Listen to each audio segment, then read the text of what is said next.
अरे वो देख, आज फिर मंगलू इधर को ही आ रहा है। बेचारा अकेला ही इधर उधर भटकता रहता है। हाँ भाई, तुम एकदम ठीक कह रहे हो।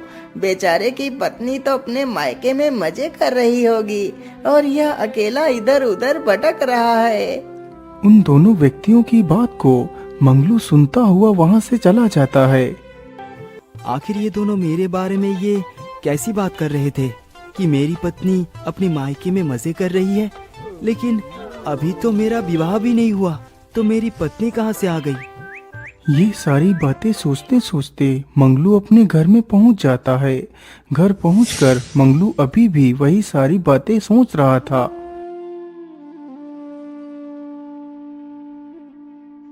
अरे क्या हुआ बेटा, तुम कहाँ खोए हुए हो? आखिर तुम क्या सोच रहे हो? माँ, आज हमारे गांव के दो व्यक्ति बात कर रहे थे कि मेरा विवाह हो चुका है और मेरी पत्नी मायके में है और मैं अकेला इधर उधर घूम रहा हूँ। बेटा, गांव के आदमी बिल्कुल ठीक कहते हैं। लेकिन माँ, आखिर मेरा विवाह कब हुआ? मुझे तो उसके बारे में कुछ पता ही नहीं। बेटा, तेरा विवाह बचपन में ही हो गया था, जब तू सिर्फ 5 साल का था। लेकिन माँ, मेरा विवाह आखिर किसके साथ हुआ है और मेरी पत्नी कहाँ है? बेटा, तेरा विवाह मेरी सहेली रामकली की बेटी के साथ हुआ था। वह चंपक राज्य में रहती है। अपने विवाह की बात सुनकर मंगलू बड़ा ही खुश हो जाता है। माँ, यदि आप बुरा ना माने तो मैं अपनी पत्नी को लेने जाना चाहता हूँ। ठीक है बेटा, इसमें बुरा मानने की क्या बात है? तुम अवश्य जा सकते हो। जरा मैं तुम्हारे लिए कुछ रोटियां बांध देती हूँ, तुम रास्ते में खा लेना। इतना बोलकर वह बुढ़िया एक पोटली में कुछ रोटियां बांधकर मंगलू को देती है।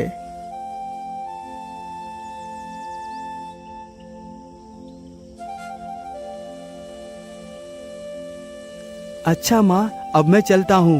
रुको बेटा, मेरी एक बात को सुनते जाओ। हाँ हाँ, बोलो माँ, आप क्या कहना चाहती हैं? बेटा, तुम जरा ध्यान से जाना। तुम्हें चलते चलते जहाँ पर भी रात हो जाए, तुम उसी स्थान पर रुक जाना, उससे आगे मत जाना। जब सुबह हो जाए तभी उससे आगे बढ़ना। ठीक है माँ, मैं ऐसा ही करूँगा।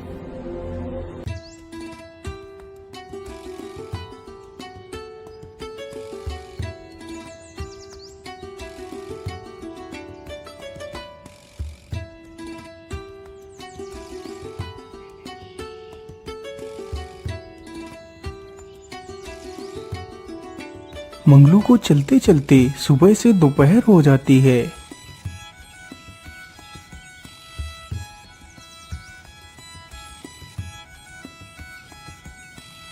अरे वाह, कितना अच्छा गधा है, लेकिन इसका मालिक तो कहीं दिखाई ही नहीं दे रहा। चलो कोई बात नहीं, यदि तेरा कोई मालिक नहीं है तो मैं ही तेरा मालिक बन जाऊंगा। जब मैं अपनी ससुराल से वापस लौटूंगा तो तुझे भी अपने साथ ही ले जाऊंगा। तब तक के लिए तू यहीं पर आराम कर। इतना बोलकर मंगलू आगे बढ़ता है। ओहो, चलते चलते तो कितनी जोर की भूख लग गई है। मैं ऐसा करता हूँ, यही बैठकर थोड़ा सा खाना खा लेता हूँ। नदी तो पास में ही है। इतना सोचकर मंगलू वहीं पर बैठकर खाना खाने लगता है।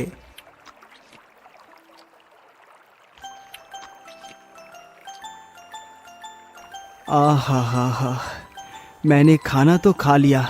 चलो अब जल्दी से पानी भी पी लेता हूँ। फिर मंगलू नदी के पास जाता है और पानी पीता है। अरे वाह वाह, इस नदी का पानी तो कितना मीठा है। वैसे मैंने पानी तो अब पी लिया है। चलो अब चलता हूँ।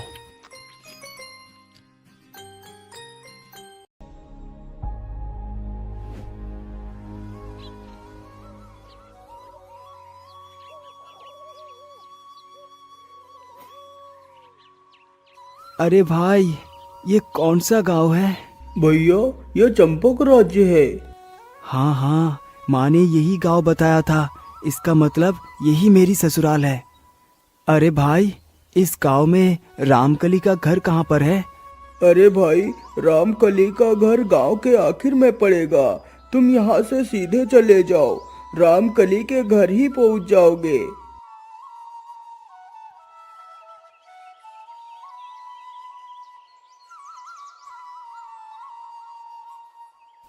मुझे लगता है वो आखिर वाला घर ही मेरी सासू माँ का है। चलो चलकर देखता हूँ। मंगलू उस घर के पास ही पहुंच पाया था कि तभी रात हो गई। अरे राम राम राम, ये क्या, मुझे तो यहीं पर रात हो गई। अब क्या करूं? माँ ने तो बताया था कि चलते चलते जहाँ पर रात हो जाए उसी स्थान पर रुक जाना, फिर सुबह आगे बढ़ना। लेकिन मैं तो घर के अंदर भी नहीं घुस पाया और रात भी हो गई है। मैं ऐसा करता हूँ, आज रात यही घर के पीछे यही गुजार लेता हूँ, सुबह होते ही घर के अंदर चला जाऊंगा। इतना सोचकर मंगलू वहीं पर बैठ जाता है। अरे माँ, मेरी रोटी तो टेढ़ी हो गई है। अरे ये क्या, लगता है मेरी पत्नी के द्वारा बनाई गई रोटी टेढ़ी हो गई है।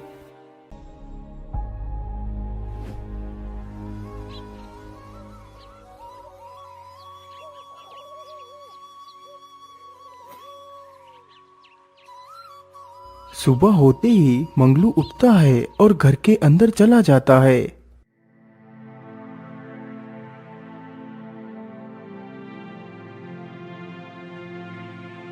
अरे बेटा, तुम कौन हो और ऐसे कैसे घर के अंदर घुस आए? माँ जी, मैं आपका दामाद मंगलू हूँ। तो इसका मतलब तुम रुकमाला के बेटे हो? हाँ हाँ माँ जी, मैं उन्हीं का बेटा हूँ। अरे बेटा, तुम वहाँ से यहाँ तक इतनी जल्दी कैसे पहुँच गए? अरे माँ जी, मैं यहाँ पर तो तभी पहुँच गया था जब आपकी बेटी की रोटी टेढ़ी हो गई थी। अरे ये क्या, दामाद जी तो कितने होशियार हैं। आखिर इन्हें कैसे पता चल गया कि मेरी बेटी की रोटी टेढ़ी हो गई थी? इसका मतलब मेरे दामाद जी भूत और भविष्य सब जानते हैं। अरे माता जी, क्या हुआ? आप कहाँ खो गई? कहीं नहीं दामाद जी, कहीं नहीं। अरे बेटी, दामाद जी को कुछ खिलाओ पिलाओ, मैं अभी आती हूँ।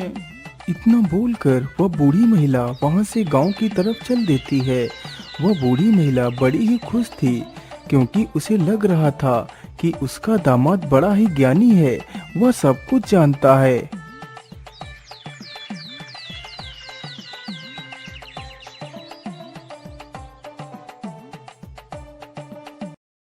अरे धनिया, क्या बात है, तेरा मुंह इतना उतरा हुआ क्यों है? अरे माँ जी, मैं आपको क्या बताऊं, आज पूरे 4 दिन हो गए हैं मेरे गधे को खोए हुए। गधे का बोझा खुद ढो ढो कर मैं परेशान हो चुका हूँ, लेकिन मेरे गधे का कोई भी पता नहीं मिल पाया। पता नहीं वो कहाँ पर हो। अरे धनिया, तू परेशान ना हो, मैं तेरे गधे को पल भर में ही ढूंढ सकती हूँ। लेकिन वो कैसे माता जी, मैं कुछ समझा नहीं। धनिया, मेरा दामाद बहुत बड़ा ज्ञानी है, वह सब कुछ जानता है। यदि ऐसी बात है तो मैं जरूर आपके दामाद के पास आऊंगा। इतना सुनकर वह बुढ़िया चली जाती है। वह पूरे गांव में अपने दामाद के बारे में बता देती है।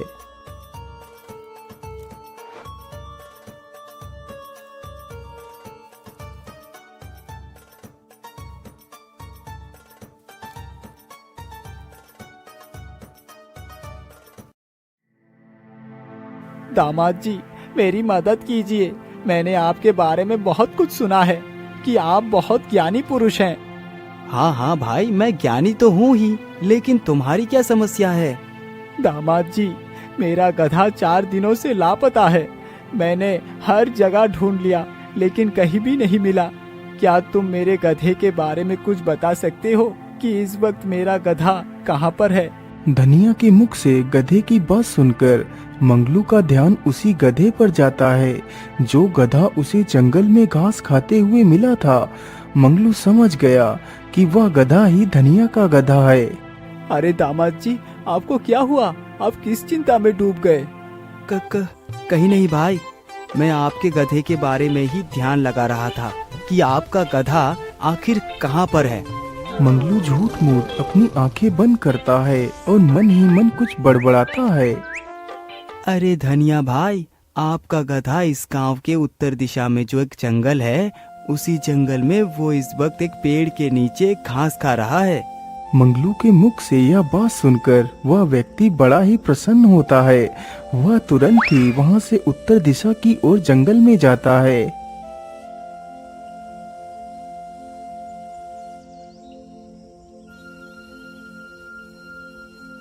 कुछ दूर चलने के बाद वह देखता है कि गधा सामने ही एक पेड़ के नीचे घास चर रहा है। गधे को सामने देखकर धनिया की खुशी का कोई ठिकाना ही नहीं रहता।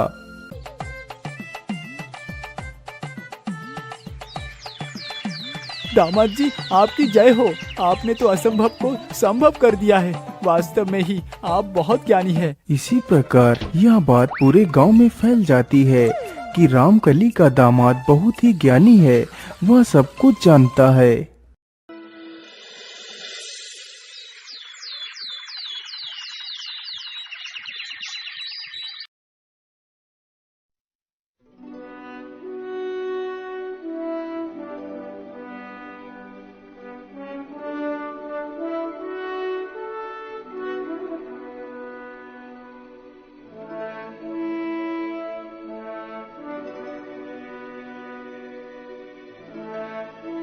महाराज, मैं सत्य कह रहा हूँ। रामकली का दामाद कोई बहुत बड़ा ज्योतिषी है। वह भूत और भविष्य सब कुछ जानता है। यदि ऐसी बात है तो मैं भी उस महान आदमी से जरूर मिलना चाहूँगा। सैनिकों, जल्दी से जाओ और रामकली को तथा उसके दामाद को लेकर जल्दी ही वापस आओ। राजा का आदेश होते ही सैनिक रामकली के घर को पहुंच जाते हैं। रामकली जी, आप हमारे साथ चलिए। महाराज ने आपको तथा आपके दामाद को महल में बुलाया है। अरे सैनिकों, क्या हमसे कोई गलती हो गई है? हमें महाराज क्यों बुला रहे हैं? रामकली जी, ये सब कुछ हम नहीं जानते। इसका पता तो आपको वहीं चलकर लगेगा। अरे राम राम राम, कहीं मैं अपनी तारीफ सुनने के चक्कर में कुछ गलत तो नहीं कर बैठा? आखिर राजा हमें क्यों बुला रहे हैं? ठीक है सैनिकों, चलिए हम आपके साथ चलते हैं। इतना कहकर रामकली अपने दामाद मंगलू के साथ राजमहल के लिए निकल पड़ती है।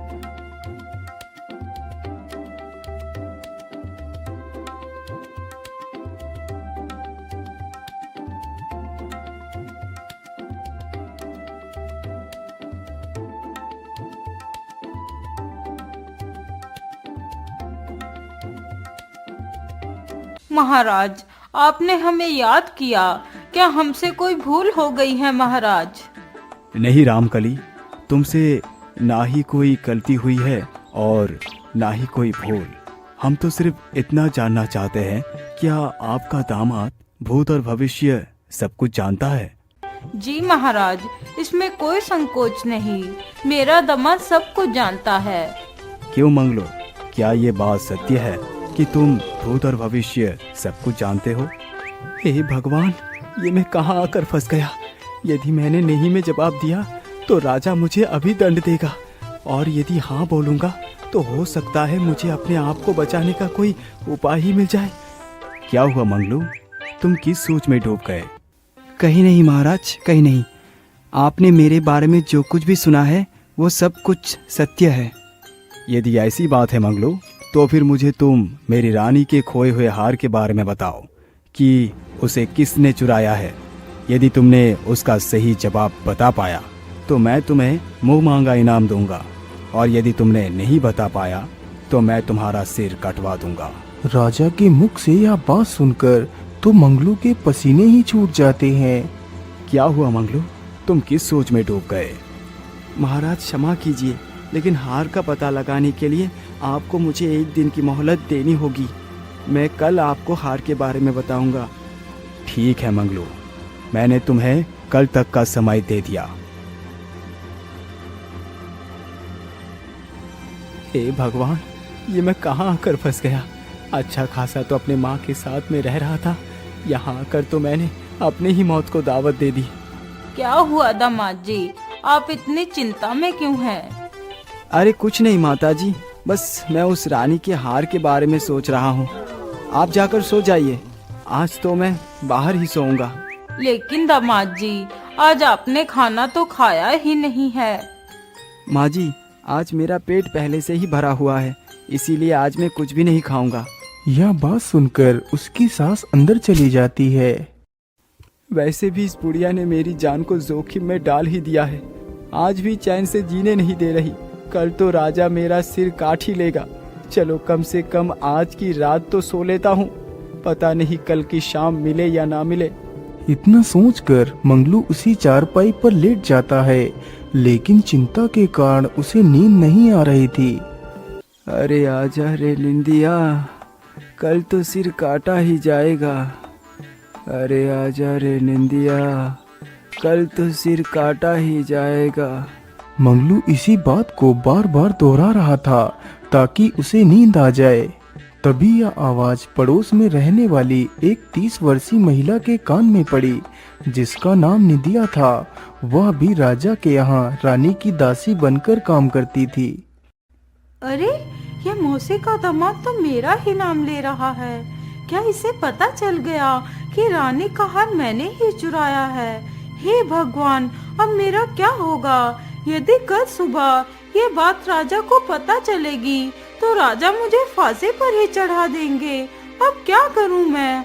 हाँ, मैं ऐसा करती हूँ, जल्दी ही दामाद जी के पास जाकर अपनी सारी गलती को स्वीकार कर लेती हूँ। हो सकता है दामाद जी मुझे बचा ले। इतना सोचकर निंदिया जल्दी ही मंगलू के पास पहुँच जाती है। दामाद जी, मुझे माफ कर दीजिए, मुझे बचा लीजिए। अब मेरा नाम महाराज को मत बताना कि रानी का हार मैंने ही चुराया है, नहीं तो महाराज मुझे फांसी पर लटका देंगे। महिला की यह बात सुनकर मंगलू हालात को समझ गया। वह मन ही मन बड़ा प्रसन्न हुआ। अरे निंदिया जी, आप चिंता ना करें, मैं आपको एक शर्त पर ही बचा सकता हूँ। यदि तुम मुझे उस हार को लौटा दो तो मैं तुम्हारा नाम राजमहल में नहीं लूंगा। दामाद जी, उस हार को मैं भी अपने घर लेकर नहीं आई। वह हार तो भी राजा के यहाँ ही है। लेकिन राजा के यहाँ वो हार कहाँ पर रखा हुआ है? दामाद जी, मैंने उस हार को राजा के बगीचे में ही एक बड़े से पत्थर के नीचे छिपा कर रखा है। अच्छा अच्छा निंदिया, तुम चिंता न करो, तुम चिंता मुक्त होकर जाओ, तुम्हें कुछ भी नहीं होने दूंगा। लेकिन कसम खाओ कि आज के बाद चोरी नहीं करोगी, मेहनत करके ही खाओगे। हाँ हाँ दामाद जी, मैं कसम खाती हूँ कि आज के बाद मैं कोई चोरी नहीं करूँगी।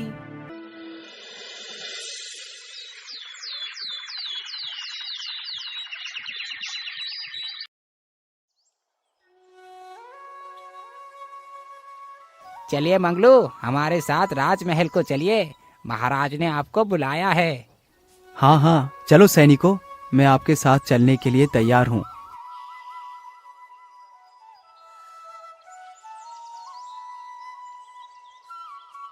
बोलिए मंगलू, क्या तुम्हें उस हार के बारे में कुछ पता चला?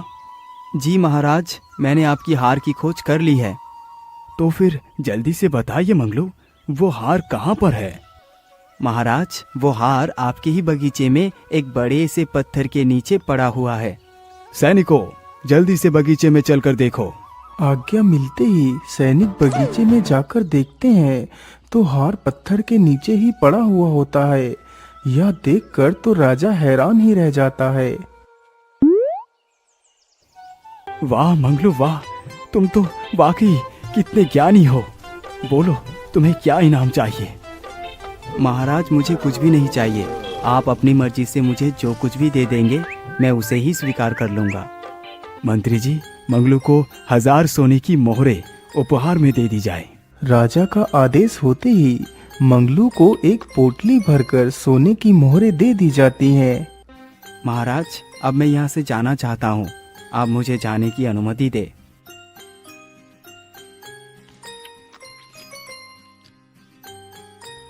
हे भगवान, बाल बाल बचा लिया आपने। मैं आज ही अपनी पत्नी को लेकर यहाँ से 9-2-11 हो जाता हूँ। कहीं कोई दूसरी मुसीबत आकर मेरे गले पड़ गई तो मैं तो बेमौत मारा जाऊंगा। ये सारी बातें सोचते हुए मंगलू घर को पहुंच जाता है।